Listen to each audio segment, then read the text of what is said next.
മന്ത്രിസഭയെ അംഗീകരിച്ച നയപ്രഖ്യാപന പ്രസംഗത്തിൽ കൂട്ടിച്ചേർക്കലും ഒഴിവാക്കലും നടത്തിയ ഗവർണർക്കെതിരെ അസാധാരണ നീക്കവുമായി കേരള നിയമസഭ. ഗവർണർ ഒഴിവാക്കിയ 3 ഖണ്ഡിക മുഖ്യമന്ത്രി നിയമസഭയിൽ വായിച്ചു. ഗവർണർ കൂട്ടിച്ചേർത്തത് നയപ്രഖ്യാപനത്തിന്റെ ഭാഗമല്ലെന്ന് സ്പീക്കർ വ്യക്തമാക്കി. സർക്കാരിന്റെ നടപടികൾക്ക് പ്രതിപക്ഷവും പിന്തുണ നൽകി. തന്റെ നിർദ്ദേശങ്ങൾ അംഗീകരിക്കാത്തതുകൊണ്ടാണ് വായിക്കാതിരുന്നതെന്നാണ് ഗവർണറുടെ വിശദീകരണം. 1 മണിക്കൂർ 51 മിനിറ്റ് നയപ്രഖ്യാപന പ്രസംഗം വായിച്ച ഗവർണറെ യാത്രയച്ച് തിരിച്ചെത്തിയ ശേഷമാണ് അസാധാരണ നീക്കം മുഖ്യമന്ത്രി നടത്തിയത്. സീറ്റിലെത്തിയ മുഖ്യമന്ത്രി നേരത്തെ തയ്യാറാക്കി വെച്ചിരുന്ന ഒരു പേപ്പർ എടുത്ത് വായിച്ചു. മന്ത്രിസഭ അംഗീകരിച്ച നയപ്രഖ്യാപന പ്രസംഗത്തിലെ ഖണ്ഡിക 12, 15, 16 പ്രസംഗത്തിൽ നിന്ന് ഗവർണർ ഒഴിവാക്കിയെന്നും ചിലത് കൂട്ടിച്ചേർത്തുവെന്നും മുഖ്യമന്ത്രി പറഞ്ഞു.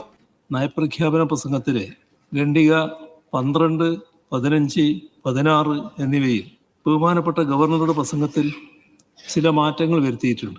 ഭരണഘടനയുടെ അന്തസ്സത്തക്കും സഭയുടെ കീഴ്വഴക്കങ്ങൾക്കും അനുസൃതമായി മന്ത്രിസഭ അംഗീകരിച്ച നയപ്രഖ്യാപന പ്രസംഗമാണ് നിലനിൽക്കുന്നത്.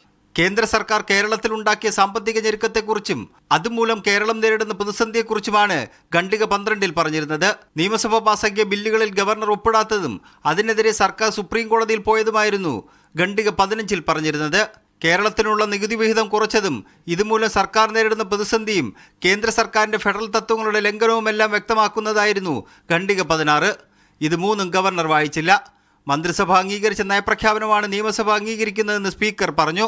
നിയമസഭയെ ബഹുമാനപ്പെട്ട ഗവർണർ അഭിസംബോധന ചെയ്തുകൊണ്ട് നടത്തുന്നത് ഗവൺമെന്റ് വേണ്ടി ക്യാബിനറ്റ് അംഗീകരിച്ച പ്രസംഗമാണ്. അതിൽ നിന്ന് വിട്ടുപോകുന്നതോ വ്യതിചലിക്കുന്നതോ ആയിട്ടുള്ള പരാമർശങ്ങൾ ഔദ്യോഗികമായി അംഗീകരിക്കുന്നതല്ല. അതാണ് നമ്മുടെ സഭയുടെ കീഴ്വഴക്കം. സർക്കാർ നടപടിക്ക് പ്രതിപക്ഷം പിന്തുണ നൽകി. ക്യാബിനറ്റ് അംഗീകരിക്കുന്ന പ്രസംഗമാണ് ഗവർണർ വായിക്കേണ്ടത്. ഗവർണർ അത് ഡെലിബറേറ്റായി മനഃപൂർവ്വമായി അത് വിട്ടുകളയോ കൂട്ടിച്ചേർക്കുകയോ ചെയ്തിട്ടുണ്ടെങ്കിൽ അത് തെറ്റാണ്. ഗവർണർക്ക് അതിനുള്ള അധികാരമില്ല. സ്വന്തം കാര്യങ്ങൾ പറയാൻ ഉള്ള റോളല്ല ഗവർണറുടെ നയപ്രഖ്യാപന പ്രസംഗം. വിവാദങ്ങൾക്ക് പിന്നാലെ വിശദീകരണവുമായി ലോക്ഭവൻ രംഗത്ത് വന്നു. വിവാദം അനാവശ്യവും അടിസ്ഥാനരഹിതവുമാണ്. അർദ്ധസത്യങ്ങൾ നയപ്രഖ്യാപന പ്രസംഗത്തിന്റെ കരടിൽ നിന്ന് ഒഴിവാക്കണമെന്ന് ലോക്ഭവൻ ആവശ്യപ്പെട്ടിരുന്നു. മാറ്റാമെന്ന് ആദ്യം സംബന്ധിച്ച സർക്കാർ ഒരു മാറ്റവും വരുത്താൻ തയ്യാറായില്ല. ബില്ലുകൾ ഒപ്പിടാത്തതിനെതിരായ ഹർജി ഭരണഘടനാ ബെഞ്ചിന് വിട്ടുവെന്ന് സർക്കാർ പറയുന്നത് തെറ്റാണെന്നും ലോക്ഭവന്റെ വിശദീകരണത്തിൽ വ്യക്തമാക്കുന്നുണ്ട്. മീഡിയ 1 തിരുവനന്തപുരം.